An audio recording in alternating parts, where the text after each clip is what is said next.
Dua orang kakak beradik warga Ponorogo, Jawa Timur tewas saat petasan yang mereka racik di rumah tiba-tiba meledak. Seorang remaja yang tertabrak motor usai memasang petasan di depan rumah orang. Maksud untuk lari menyeberang, tiba-tiba motor Dikembangkan saat Idul Fitri. Kalau bisa jadi ledakan yang menjadi korban dirinya sendiri dan nantinya dirinya sendiri menjadi yang harus bertanggung jawab karena berhadapan dengan itu tidak boleh membuat petasan.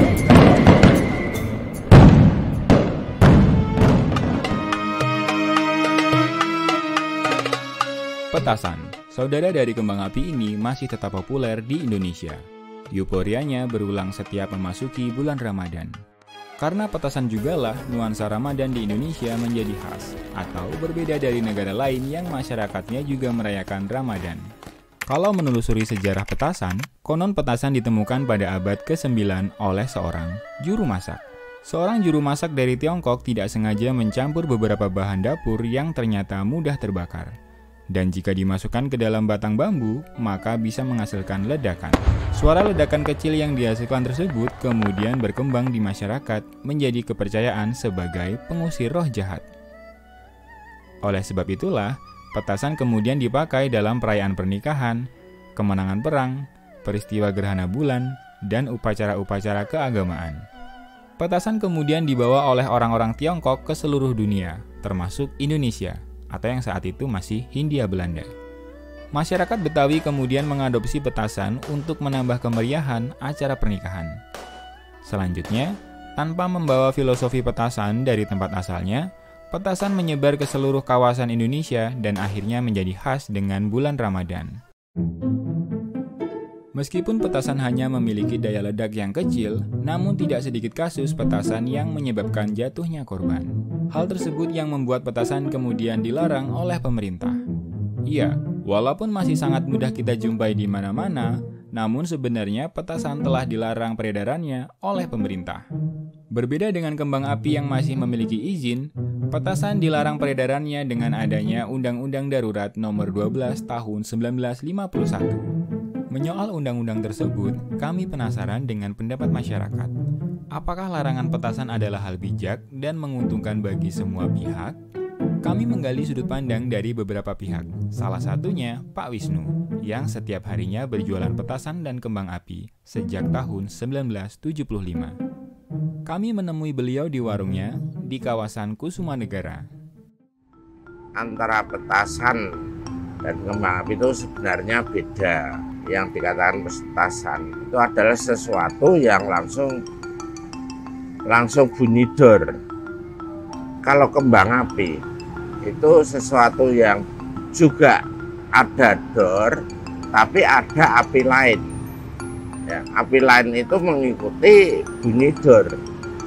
Jadi itu namanya kembang api. Kalau petasan itu memang mercon, itu termasuk mercon, itu adalah larangan pemerintah. Itu ada dasar hukumnya, ada undang-undangnya. Kembang api pun ada, tapi untuk tingkat bahayanya itu beda. Kalau kembang api itu di bawah 2 in itu bisa diperjualbelikan bebas. Itu memang ada undang-undangnya. Kalau petasan yang mercon, yang langsung bunyi dor, kalau ukuran 2 in, wah itu udah bahaya. Terus bisa merobohkan cakro gitu, yang ukuran 2 in. Memang ukuran 2 in itu ya sebesar lengan dewasa lah, lengan tangan dewasa itu sekitar 2 in. Karena ya, kembang api itu ada beberapa warna yang menyertai sebelum atau sesudah bunyi dor, itulah cirinya kembang api. Rancunya dengan petasan itu masyarakat belum begitu paham, petasan itu yang bagaimana, mercon itu yang bagaimana. Itu sebenarnya penyalahgunaan. Sesuatu apapun itu kalau dipakai untuk disalahgunakan itu memang membahayakan. Seperti pisau, pisau itu untuk di dapur itu untuk masak, hasilnya enak untuk dimakan. Tapi pisau itu bisa dipakai untuk nodong orang untuk cari uang dengan cepat. Seperti halnya dengan kembang api. Kembang api pun bisa dipakai saat disalahgunakan untuk demo, itu bisa karena perlawanan yang keras sehingga para pendemo itu menggunakan kembang api. Nah, dengan penyalahgunaan itulah itu sebenarnya merugikan pedagang-pedagang kecil, karena dari pedagang kecil itu mereka mendapatkan hasil juga kecil. Itulah sebenarnya, mohon kesadaran untuk apa dalam bahasa Jawa itu empan papan gitu. Selain Pak Wisnu, kami juga menggali sudut pandang dari Ibu Wahyu. Setiap tiba bulan Ramadan dan Tahun Baru, beliau selalu berdagang petasan dan kembang api di sekitaran alun-alun utara Yogyakarta. Nama saya Ibu Wahyu. Kalau jualan sudah lama banget, Mas. Sudah ada lah 20 tahunan lebih lah. Kalau sini malah anak-anak kecil-kecil itu yang sama orang tuanya, kan kita cuma kembang api model kecil-kecil, nggak terlalu bahaya soalnya. Biasanya pada milih sendiri. Kadang juga ada orang tuanya yang harus ini gitu. Tapi juga saya kalau ada anak yang mau pilih yang bisa naik ke atas, juga aku juga ngelek ya, Mas. Ini harus yang besar lah, nyulet gitu. Soalnya kan kalau anak-anak terlalu tegangan tinggi kan nanti bisa dilepas juga bahaya juga. Jadi saya orang buru payu, Mas. Yang penting kita semua aman gitu aja.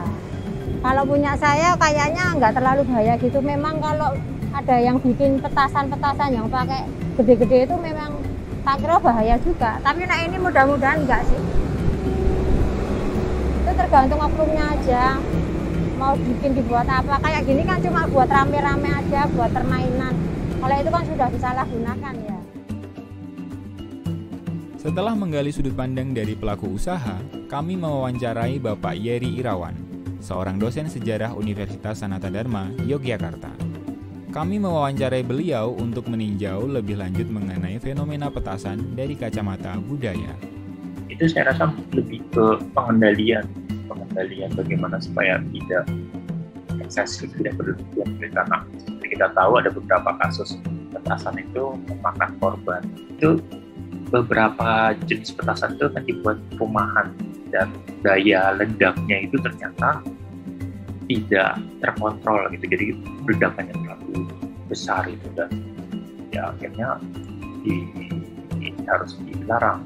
Ini yang mungkin soal yang jadi tantangan, dan kita misalnya kalau teman-teman kita belajar di budaya bisa melihat gitu ya, bahwa budaya yang sudah terkonsolidasikan dalam diri kita, ya, tradisi petasan tadi itu nggak bisa kita hapus dengan satu peraturan pasal atau ayat tertentu.